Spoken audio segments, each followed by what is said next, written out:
Now, yesterday we had a fantastic session with Swamiji on managing relationships, where Swamiji took us through the various challenges of relationships. Several questions were answered.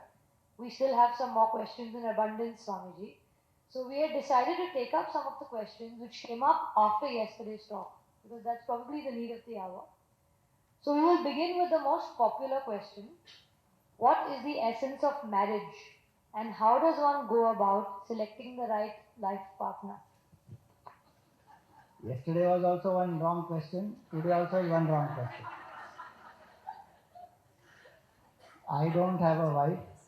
I have not married. I have not even attempted to choose a right partner.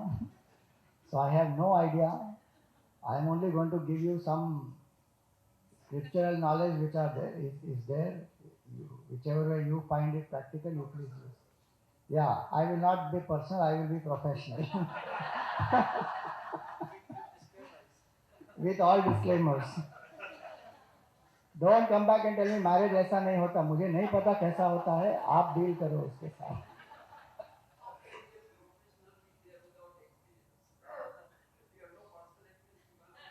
but I have competent I have a informative knowledge that's all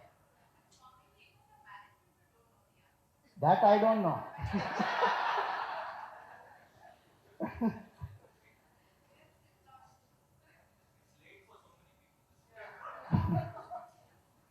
it is early for next life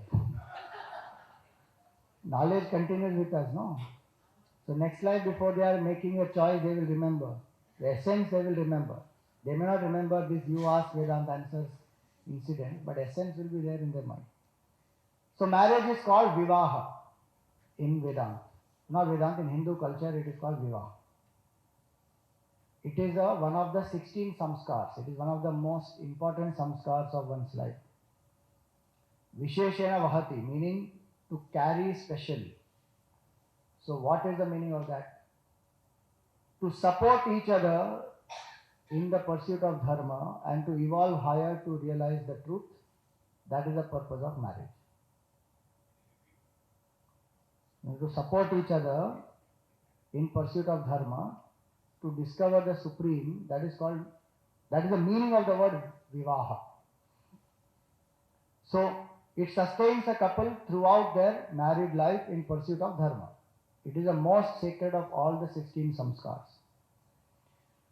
And vivaha also means visheshana vahati, meaning to specially uplift, where each one by the attitude of giving love, serving and sacrificing uplifts oneself and the other.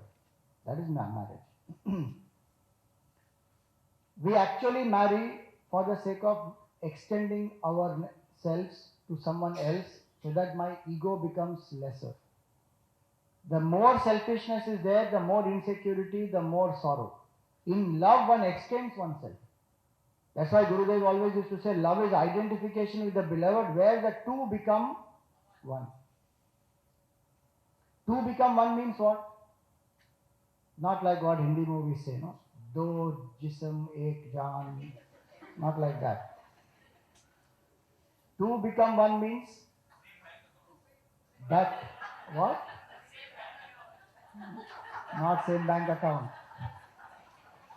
Two becoming one is losing one's own identity. That's why Gurudev said nobody can be happily married to another unless one is divorced from oneself. You should note that down. You cannot be happily married to another unless you are divorced from yourself. So divorce must happen before marriage. Of whom? Your own divorce with yourself. Don't say correct Swamiji. I finished one divorce, that's why I'm getting into marriage. Don't. It is the sense. See, this is the principle I am telling you. If you say that no, right now that is not happening in marriage, each one is fighting with the other, that is a different matter. How the scriptures have envisaged this bond is for the sake of, in one relationship where all my boundaries are down, I am able to surrender. No? In any other relationship, there are walls, right? There are boundaries. In one relationship, the boundaries are down. Where I am letting a person know me as I am. And I am trying to know the person as that person is, where there should not be fear, there has to be trust, there has to be love, there is security, there is mutual giving, there is cooperation. Then in that relationship, when I experience the joy of egolessness, then I experience what it is to be in a state of egolessness, and together one discovers the Supreme. That state is egoless. So yesterday I said the only way the ego drops is through love. And at least in one relationship where I can let go the ego fully, then I will experience what is the joy of that. So the essence of marriage is the ability to give love, to serve. It is not in demanding. A very nice paragraph Gurudev said, which I give many times to people whenever somebody is getting married, then we write that thing and give. Secret of happy married life is in discovering mutual harmony, wherein each lives expecting to get nothing from the other. Each only wants to give to the other. This is the Hindu family bliss. May you both learn to live in this joy with hearts flowing with love for each other and the Lord. So he always used to say this aspect, that you can give without love, but you can never love without giving. If I truly love, then I want to give. So in marriage, the essence is go about it, not demanding love, but go about it giving love, and find the joy in that act of giving love. We get into marriage thinking that that person will love me and make me feel special, so then we have a demand list.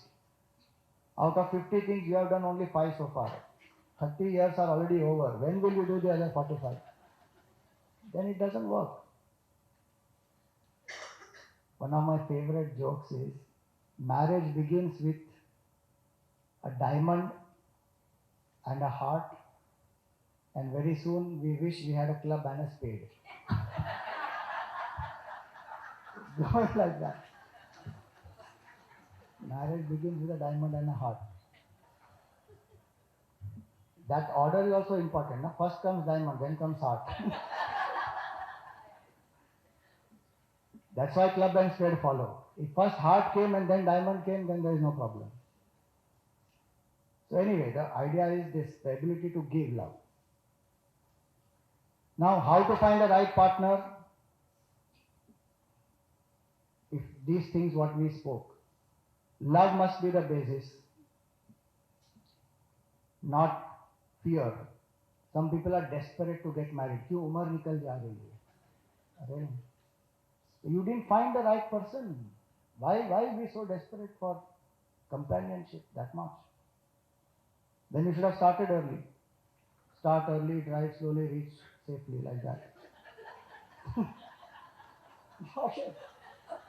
You don't start finding early, then you be desperate and then catch somebody and then get married. How it will work? 2 people who are then in problem. Sorry if I'm offending anybody.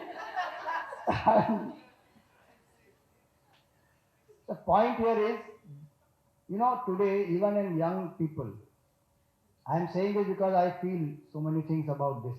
Because I'm seeing, literally, I'm handling youngsters, I'm seeing it. They are desperate for relationship. They will put in the status, Facebook status, single, break up. What is that? It's complicated. My God.